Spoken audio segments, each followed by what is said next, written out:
Kwame, what is this? Why are you dressed like a beggar from the village? Do you even own an iron? This is an award night. How could you come here looking like this? People will think we don't care for you.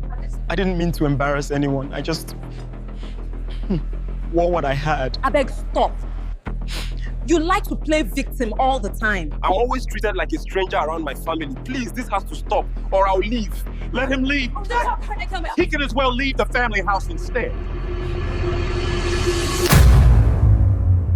You've heard the story of the golden spoon.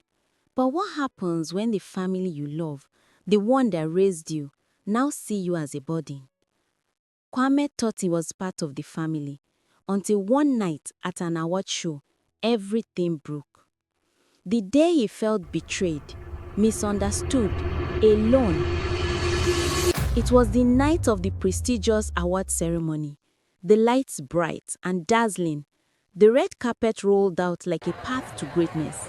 But for Kwame, it wasn't just a night of glamour. It was the night his family revealed the ugly truth. Kwame, what is this? Adelaide's voice trembled, a mixture of anger and disbelief. Kwasi adjusted his cufflinks, the very definition of disdain. You came here like this? You are supposed to represent us, Kwame, represent this family. Essie's words cut deeper, sharp, and full of embarrassment. Do you even own an iron? This is an award night. How could you come here looking like this? People will think we don't care for you. Kojo sneered, his disgust palpable. Or worse, that you are still one of those street kids from the orphanage. Do you realize how that makes us look? Kwame, standing there in silence, felt the weight of their words press on his chest. But instead of anger, a deep weariness took over him. He'd spent too many years swallowing his pain, fighting for a place in a family that always saw him as less. I didn't mean to embarrass anyone. I just wore what I had, Kwame replied, his voice barely above a whisper. Adelaide's eyes flared. You wore what you had? We send you money every month. What do you do with it then? Throw it away? Kwame looked up slowly, meeting her eyes. Money? You've been sending me money?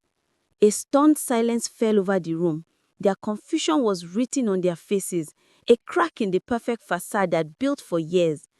I thought you were handling that, Kojo, Kwasi muttered, but Kojo only shifted uncomfortably, casting blame elsewhere. The truth was unraveling before their eyes, but no one wanted to see it. The family's assumptions had built walls too high for Kwame to break through. You think I was lucky to grow up in a house where love came with receipts? Kwame's voice was steady, but the breath of his words hit like a thunderclap. Adelaide flinched, trying to regain control of the situation. Kwame, lower your voice. This isn't the time or place. You are making a scene. Kwame stood taller now, eyes blazing with the truth that had been buried for too long. You think I care about your scene? For 10 years I've been quiet. For 10 years I've been trying to prove I belong in this family. But not once did any of you ask how I was doing. Not once did you notice that I had nothing. The room was heavy with silence. No one spoke. No one moved. The glittering lights of the award ceremony felt miles away as Kwame turned, walking towards the door, leaving behind a family bound by pride and discomfort. As the cool night air hit him, Kwame's steps grew slower, his thoughts swirling in the chaos of betrayal. He didn't know where he was walking. It didn't matter. He had nothing left to go back to, nothing but his own tired heart and the aching weight of truth. His phone buzzed in his pocket, the name flashing on the screen, Clara. She had once offered him a way out, a job, a way to escape this miserable, hollow life. He paused for a moment, fingers hovering over the screen, and the memories rushed back to that dusty afternoon when he first met Clara, an out-of-place woman in heels offering him an escape from the grueling life he was stuck in. She had handed him a business card, her smile never faltering. I think you've got potential. Call me if you're looking for something else. You don't have to keep working like this. He had stared at the card. The words, Clara Matthews, business consultant, printed neatly on it. She had given him a number and walked away without another word, leaving him standing there, confused but intrigued. A few days later, she had called him. "Hello, Kwame, this is Clara. We spoke a few days ago. I have a proposition for you. A job that pays very well," she had said on the phone, her voice smooth, persuasive. Kwame had made his research based on the details on her business card and discovered the job was not a kind of job he would love to venture into, even if they pay well. Kwame then told her, I don't know, Ma. Please, this doesn't sound like an honorable job to do. There had been a slight pause on the other end, a soft laugh before Clara spoke again. Kwame, so many people have become millionaires through this job. Don't speak that way. This is an opportunity. Don't let pride stand in your way.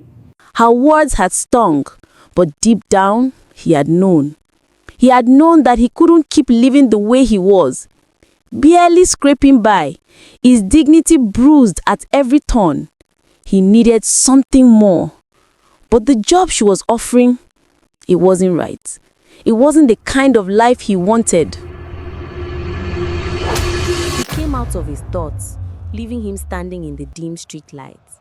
He could still hear Clara's voice in his head, telling him to stop holding on to his pride, to take the money and run, to take the opportunity. He looked at his phone in his hand again, his fingers shaking slightly. The screen lit up with her name again. He stared at it for a moment, the decision looming before him, and Kwame picked it up and said with a deep voice, Count me in. On the other end of the line, Clara spoke first, her voice calm and businesslike. There is a young man I met who is interested. She said into the phone. The response came swiftly, cold and calculated. Bring him in, the CEO replied, her voice carrying a weight of command. Kwame stood there for a moment, staring at his phone, his thoughts swelling like a storm. He had made a decision, but at what cost? He shoved the phone back in his pocket and continued walking, the street stretching before him, offering no answers, only the promise of something new, something different. The city seemed colder now, darker, but it was the only place he knew, the only place that would offer him a chance to start over. And maybe, just maybe, he could forget the weight of his past, the faces of his adoptive family, and the unbearable sting of their rejection. Tomorrow, he would meet Clara again. Tomorrow, he would see what kind of life he was stepping into. But tonight, all he had was the quiet home of the city and the crushing weight of his decision.